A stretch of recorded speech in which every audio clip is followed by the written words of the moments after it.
une famille plus ou moins pratiquante catholique. Je suis l'aînée de 8 enfants à la maison. Nous étions une famille plus ou moins riche, mais nous, on n'a manqué de rien. J'avais un père qui aimait aller à l'église tous les dimanches. J'allais avec lui étant jeune, et puis ça me fascinait. J'ai continué avec mes amis, parce que mon père a arrêté. Puis avec mes amis, on allait à la confesse, parce qu'aller à l'église, on allait à la confesse. Puis pour moi, aller à la confesse, étant jeune, on avait des péchés, oui, parce que on désobéissait à nos parents, on n'était pas gentil avec nos frères et nos sœurs. C'était des genres de péchés qu'on avait dans le temps qui existaient. Mais quand je me suis mis à vieillir, je me disais des péchés, bon, j'ai pas tué personne, j'ai pas volé, j'ai pas fait de crime. Puis la société nous amène à dire qu'aujourd'hui, des péchés, ça n'existe pas vraiment.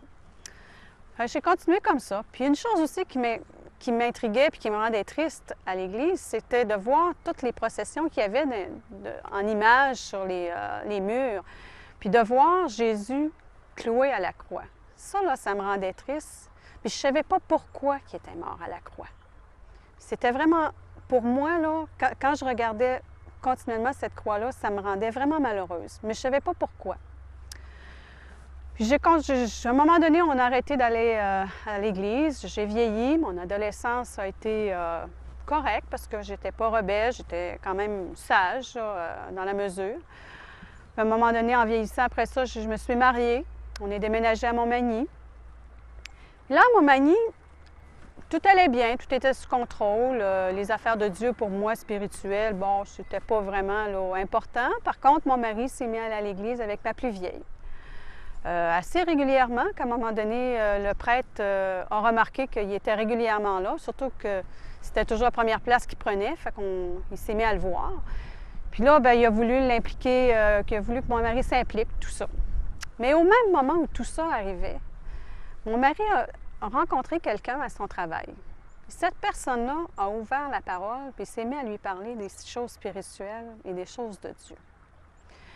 Puis là, mon mari arrivait avec ça à la maison, puis il se mettait à me raconter tout ce que cet homme-là lui disait. Mais là, c'était tellement intéressant que j'avais hâte qu'il arrive à la maison. Puis des fois, j'avais tellement hâte que je n'attendais même pas qu'il revienne. Je l'appelais au bureau pour qu'il me raconte ce que cet homme-là lui disait, tellement j'avais hâte de savoir. Puis là, bien, de fil en aiguille, comme ça, je me suis dit, bien, peut-être mieux de l'inviter à souper, fait que comme ça, on va pouvoir en savoir plus long, puis on va pouvoir mieux s'en parler. Là, cet homme-là, quand il est rentré dans la maison avec la corpulence qu'il avait, j'ai dit « Oh! Là, par exemple, j'espère qu'il ne m'embarquera pas dans quelque chose parce que je ne suis pas intéressée. » Alors, le souper est terminé, il sort sa Bible, puis il se met à me parler des choses de Dieu, ce que Dieu a fait pour nous et tout. Mais là où ça s'est mis à être plus vraiment, là, pour moi, là, qui m'a frappée, c'est qu'à un moment donné, cet homme-là sort de sa valise un bout de bois avec 3 croix.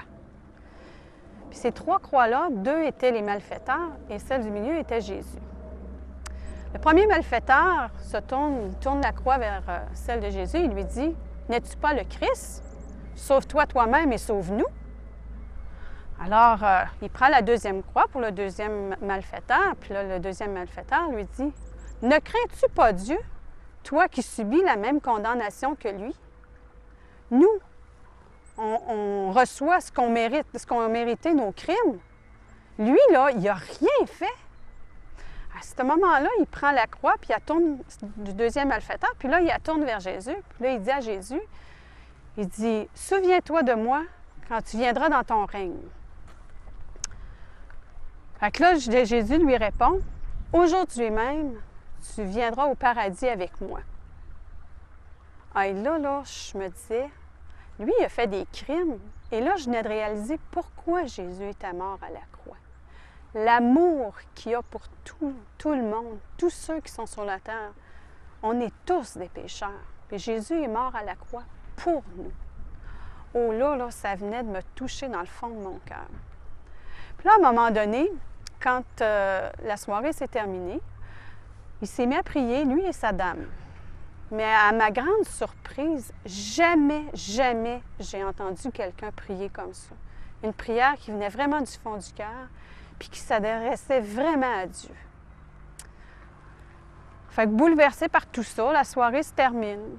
Puis les jours se sont passés. Puis là, plus ça allait, plus je pensais à tout ça. Puis je continuais encore à avoir hâte que mon mari revienne pour me raconter encore des choses. Puis là, je savais que je me disais, il faut que je sois sauvée. Je veux pas être à la place du premier malfaiteur, parce qu'il m'avait demandé, quelle place veux-tu avoir? La place du malfaiteur qui s'est détourné de Jésus ou la place de celui-là qui s'est tourné vers lui? Alors, à ce moment-là, pendant quelques jours, ça m'a vraiment travaillé à l'intérieur de moi jusqu'à ce qu'une bonne journée où ça s'est mis à tellement mal aller pour moi que je ne comprenais pas ce qui se passait en moi. Je me suis mis à pleurer. Je suis partie à la course, je suis arrivée dans mon lit, puis là, j'ai dit, Seigneur Jésus, j'ai dit, il faut vraiment que tu me sauves. Il faut vraiment que tu me laves de mes péchés, Seigneur, parce que j'ai vraiment besoin de toi, puis je veux vraiment aller vivre avec toi pour l'éternité. Puis au même moment où je disais ça, la paix qui s'est installée en mon cœur, c'était incroyable. J'avais une joie et une paix inexplicables. C'est vraiment une expérience qu'il faut vraiment la vivre pour savoir qu'est-ce que c'est qu'on a. Puis là, je suis repartie. Puis depuis ce temps-là, j'ai cette paix dans mon cœur, cette paix ou cette assurance, je devrais dire, où ce que je sais maintenant que Seigneur Jésus, c'est avec lui que je vais être pour l'éternité.